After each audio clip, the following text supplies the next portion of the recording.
দেশ তো মোটামুটি মাশাল্লাহ ভালোই উন্নতি হয়েছে কিছু কিছু পুলিশের কারণে।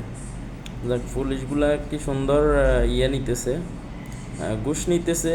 ঘুষ নেওয়ার বিভিন্ন ধরন ছিল, বিভিন্ন মাধ্যম ছিল। কখনো ব্যাংক কার্ডে, কখনো ব্যাংকে, বা নগদ, বা ওই যে টেবিলের নিচ দিয়া। এখন যাক, বাকিটাও নেই। তো আসামিদের জন্য ভালো ভালো সুযোগ সুবিধা আছে কিছু কিছু পুলিশের কাছে। আশা করি সুবিধাগুলো পাওয়া যাবে। কিছু কিছু বদমাইশ ধরো ভালো পুলিশ আছে, এগুলোই ভালো পুলিশ। আরগুলো যেগুলা করে ভদ্রভাবে চলে, হেডলাইন আইয়ে না, সেগুলোই খারাপ আর কি, হিসাবে আর কি, নীতিতে। তো আমার কথা এই জন্যই বলতেছি এই কথাটা, যে এরা তো অকারেন্সগুলো 2-1 দিন ধরে করে না, বা এদের মতো অনেক আছে, অনেক হিসাব ছাড়া।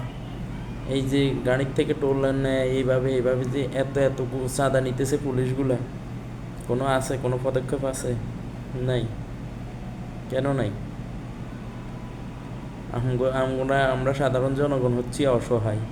অসহায় হওয়ার কারণে আমগর থেকে এইভাবে নিতে পারতেছে, ঠিক আছে? দেশের একটা ড্রাইভারে প্রতিদিন কত টাকা ইনকাম করে?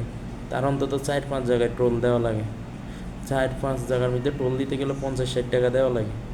তো এই যে মানুষের কষ্টের টাকা, পৌরসভার নামে, এটার নামে, ওইটার নামে, এই যে এগুলো মূলত তো কিছু কিছু পুলিশেরাই খায় মূলত। কিছু কিছু পুলিশের হাত যদি না থাকতো, তাহলে তো এরকম চাঁদাবাজি হইতো না। এরকম পুলিশ বাহিনী হচ্ছে জনগণের স্বার্থে, যেটা ছোটো থেকে আমরা পড়ালেখা করতেই করে কয় পুলিশ জনগণের বন্ধু। তো এই কেমন বন্ধুত্ব?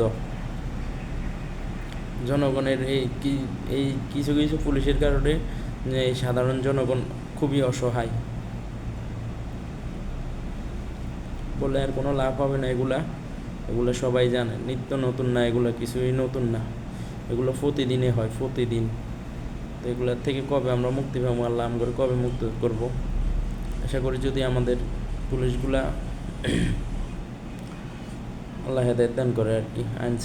কিছু কিছু আইন শৃঙ্খলা বাহিনীকে যদি আল্লাহ হেদায়েত দান করে, তাহলে আমাদের সাধারণ মানুষের মুক্তি পাবো ইনশাল্লাহ।